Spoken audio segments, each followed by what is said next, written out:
Hello guys, welcome back. Now in today's video, we're going to talk about those 1.7 quality of life updates and new content that is coming in the patch, right? So this is a Billy article that I found, and we're going to go over all of the new quality of life and things that they fixed and things that they made faster and stuff like that, optimized, and the new content. Now, there are a couple good things there, huge things there, and which I hope that we're gonna get before 1.7 because they're like universal and we could get them earlier like we did for auto combat, right? The autoplay function was introduced in 1.4, but we got in like 1.2 or something like that, right? Yeah, I think it was 1.2. So now let's begin. First of all, Anectodal challenge level optimization. This is automatically translated, so if you're reading what I'm speaking, it's gonna be like scuffed a little bit. But what is the anecdotal challenge? Anecdotal is the character story, right, that they have in game. Like we don't have it yet. It's going to be introduced in 1.4 unless they do some weird stuff for global.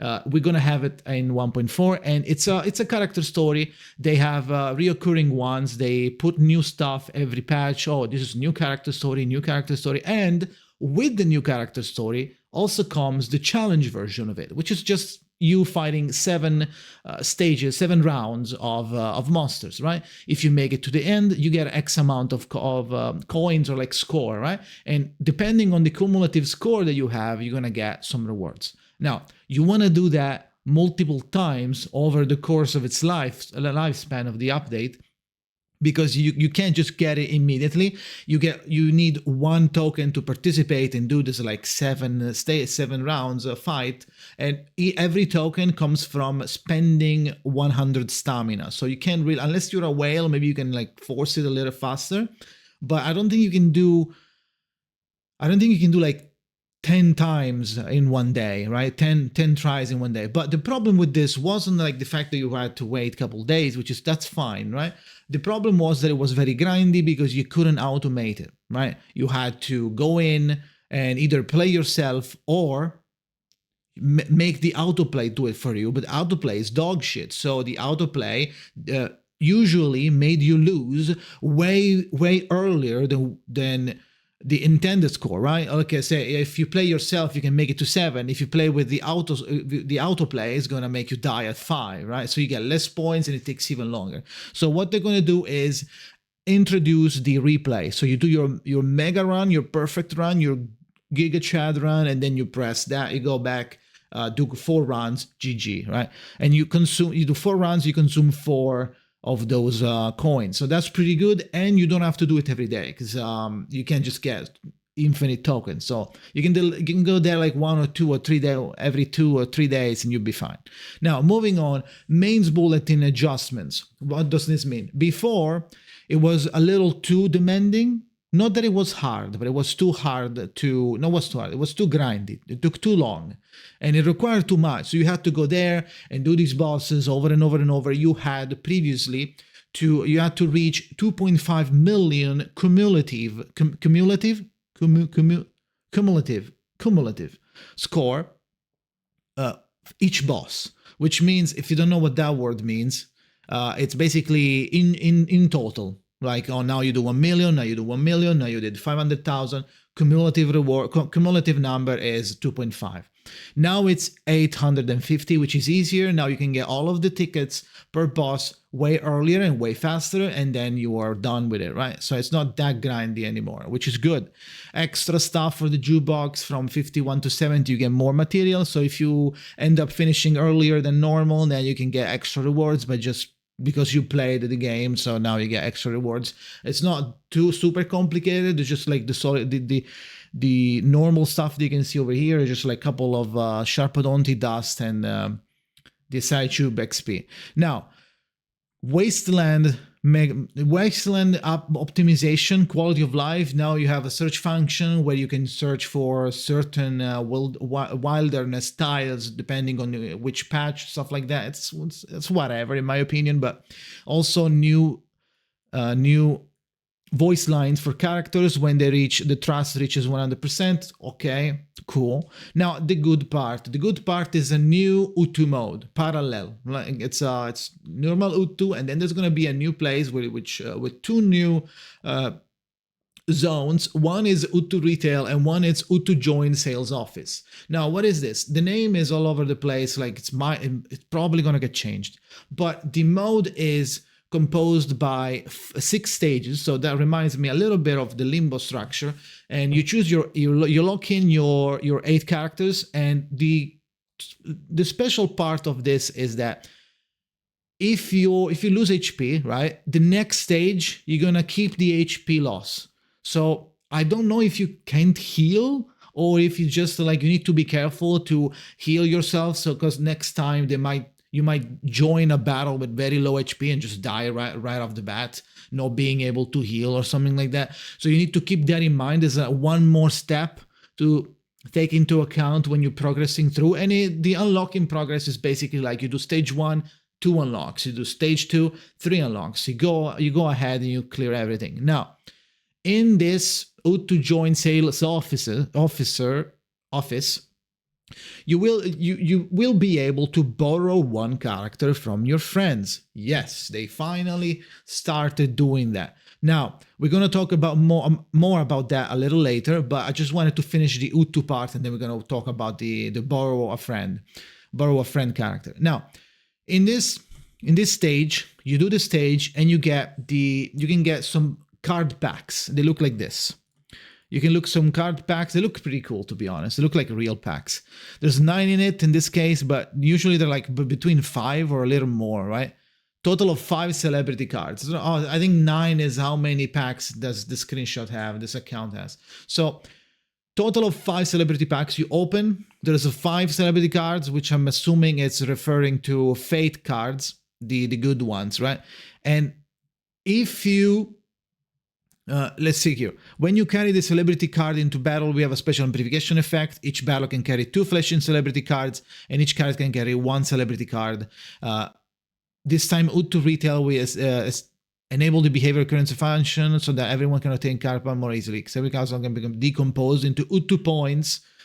Celebrity cards can be synthesized by consuming the points, making it easier for everybody to build a favorite team. So basically, they decided to, okay, you got your pack. If you get your dupes or if you don't like those, you can destroy them or you can destroy the pack as well, I think, and get points. And with those points, I believe you go to the UTTU retail here, which is the second new addition, and which is the special shop. And then you go there and you buy, as you can see it here.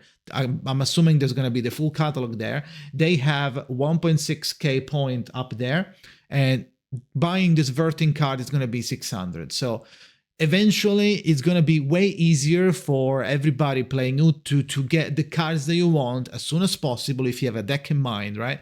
And instead of having to rely on RNG on clicking like the random cards for the day, right? I forgot how it's called. Now, moving on and actually addressing the borrow a friend.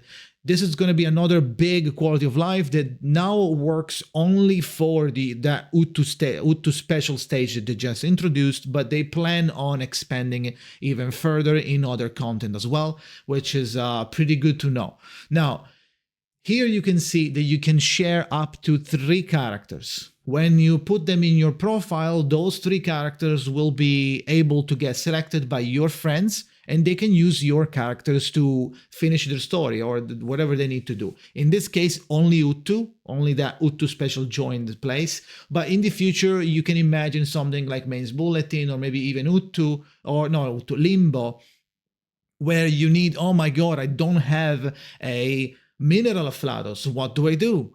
Oh, thank God, my friend has a Calabauna. I'm gonna use her Calabauna. Or you have like a whale friend that has every 5-star, every 6-star P5, and now you tell him, okay, can you bring like these? Can you share these? Because I need these characters, and maybe they share like Chew, the P5 Chew or P5 Jessica, stuff like that, right? So that's pretty good. And for now only for UTTU, but in the future it's going to be expanded even higher. Now this is kind of good.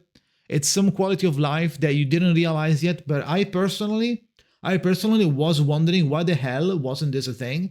Now, the level jump optimization means that if you're farming for a stage, right? You farm for a stage for a material, okay? Just did that. And you can see the difference already.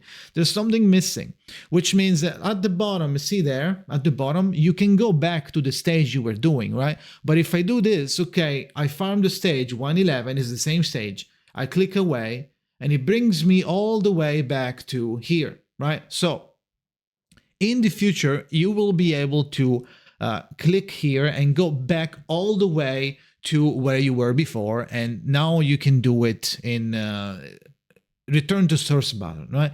So this says, after the 1.7 version update, after everyone clicks on materials on each interface and jumps to the corresponding level to fight, even with a sufficient amount of corresponding materials not obtained, you will be able to quickly return to the previous interface through the return to source button. So this doesn't work, right? So you go to, I'll show you because that won't be possible otherwise.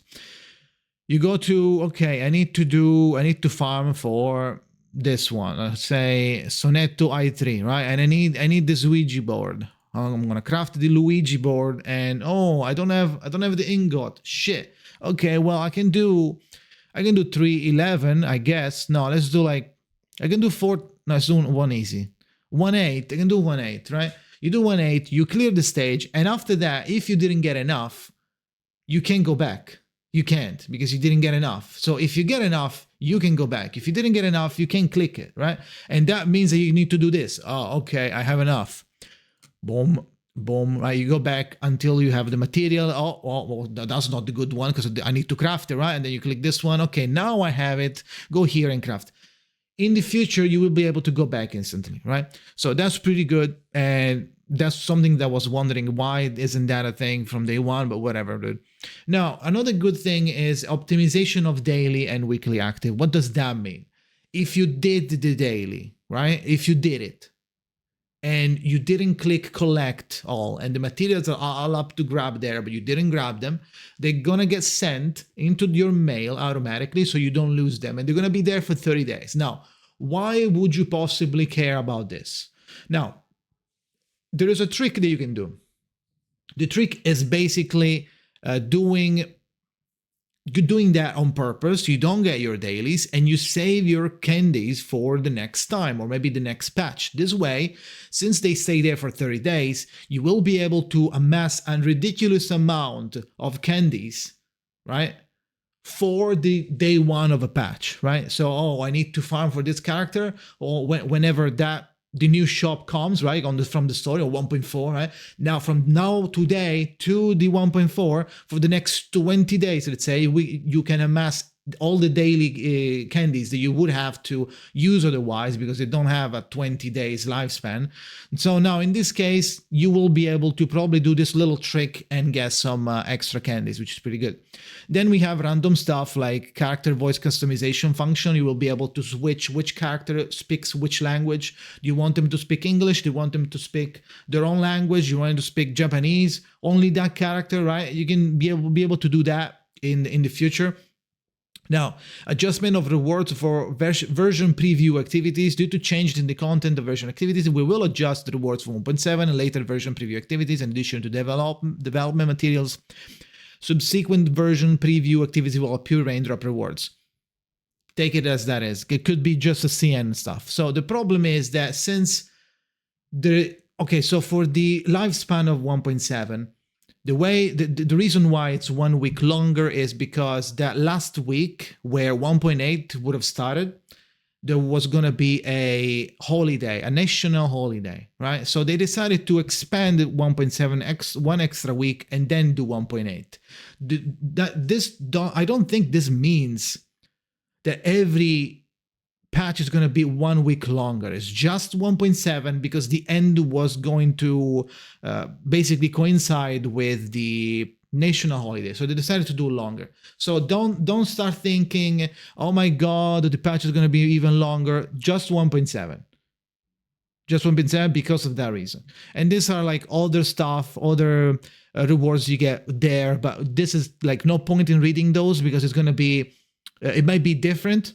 and it might be coming in a different patch or not come at all, because this is a problem that only CN has. And I don't know if we're going to even get the expanded 1.7, since there's not going to be any holiday here, because it's a worldwide thing. It's like west side of the world.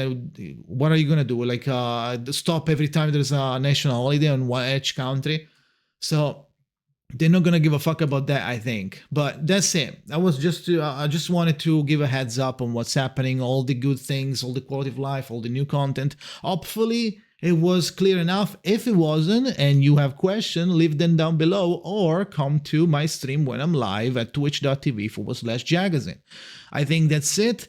Thank you for watching, and see you next time.